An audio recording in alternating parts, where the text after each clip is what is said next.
Understanding how a person's mental health is formed is able to give valuable insight to ensure that our own mental health, the mental health of those close to us, and the mental health of future generations do not have to suffer the consequences of poor mental health. Over the years, researchers have worked hard to shine light on mental health to bring it out from the shadows so that a clear picture can be developed. This has resulted in an evolution of mental health over the years. Previous notions claimed that for a person to be considered as mentally healthy, they should be free from psychological disorder. However, research proved that this previous view of mental health was outdated, and a person's mental health should be considered as a complete state of well-being.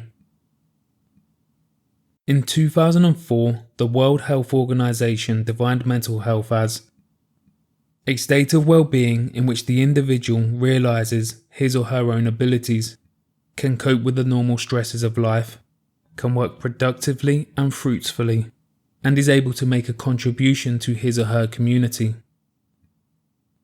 This complete state of well-being recognizes that for a person to be mentally healthy, they should not only be absent of psychological disorder, but also possess positive human capacities that allow a person to cultivate and enjoy a fulfilling life. Through learning the mechanisms behind this complete state of well-being, we will then know how mental health is shaped, and from this knowledge, we will then be able to shape our own mental health. The progress in mental health research has demonstrated that a person's mental health is shaped through the coaction of two continuums. One continuum can be considered as the psychological well-being continuum. The psychological well-being continuum regards psychological disorders, which are all the things that can go wrong with our mental health. The other continuum can be considered as the psychological well-being continuum. The psychological well-being continuum regards positive psychological capacities that enable a person to function in a positive way. Each continuum has a high score, which indicates the level of presence, and a low score, which indicates the level of absence. For a person to be able to have the best mental health possible, they should aim to have the lowest psychological well-being score combined with the highest psychological well-being score. A person who is able to work on reducing and preventing increases in their psychological ill-being, while simultaneously investing in improving and maintaining their psychological well-being, will see their mental health flourish.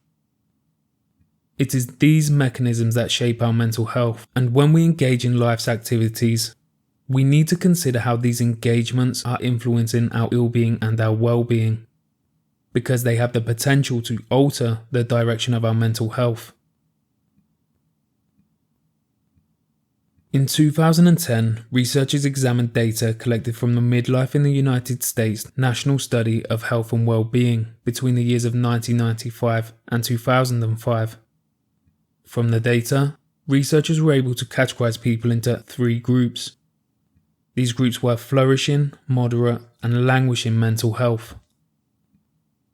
Interestingly, the research team found that out of the people that were flourishing in 1995, only half were still flourishing in 2005.